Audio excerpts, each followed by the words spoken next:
Oh, hey, what do we got here?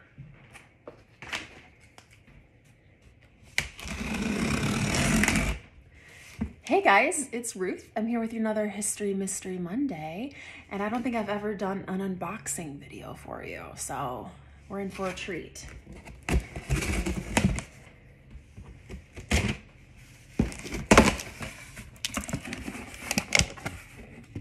Let's see what it is. I have an idea of what this is. This is not a complete unknown thing. There are two things I'm waiting for in the mail that people are donating to us who don't live nearby. And I know the one thing wouldn't fit in this box. So that will be another unboxing video for you guys in a few weeks, hopefully. We'll see.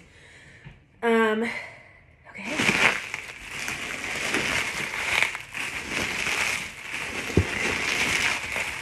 A lot of bubble wrap. Not good for long-term storage of museum objects because actually the bubbles can leave an imprint on objects over time. So we don't use them all the time for long-term things. But for short-term like this, oh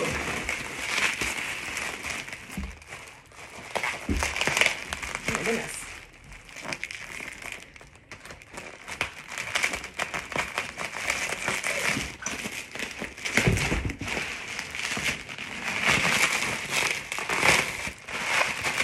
Oh my goodness. What if I just sat here and popped the bubble wrap for like 4 minutes? Do you think people would like that? Let me know.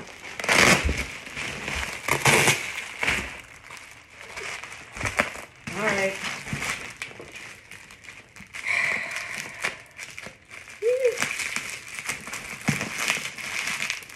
Oh my goodness. You know, this was coming from Arizona.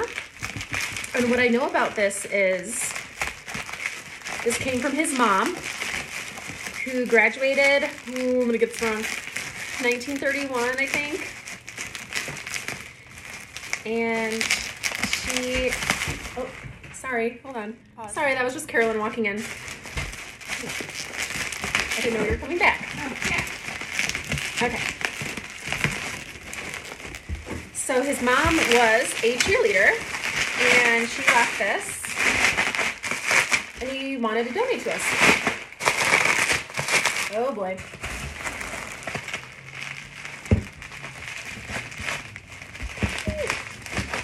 Very tightly wrapped.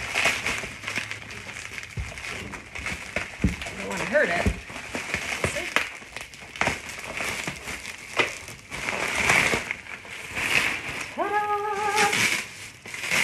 This is, sorry, one more. This is so dramatic. It's glove tie. Where did I put my gloves? This is very exciting. Oh my goodness. Oh my God, can she finally open it? It's a megaphone. So this was a megaphone used by the cheerleaders, obviously. Like I said, I believe his mom graduated in 1931, but I will fact check that. And he donated it to us, so we're very happy to accept this into our collection. One day you might see it on display here, and it's very cool. So thank you very much, sir, and thank you all for listening, and I will see you next week. Bye.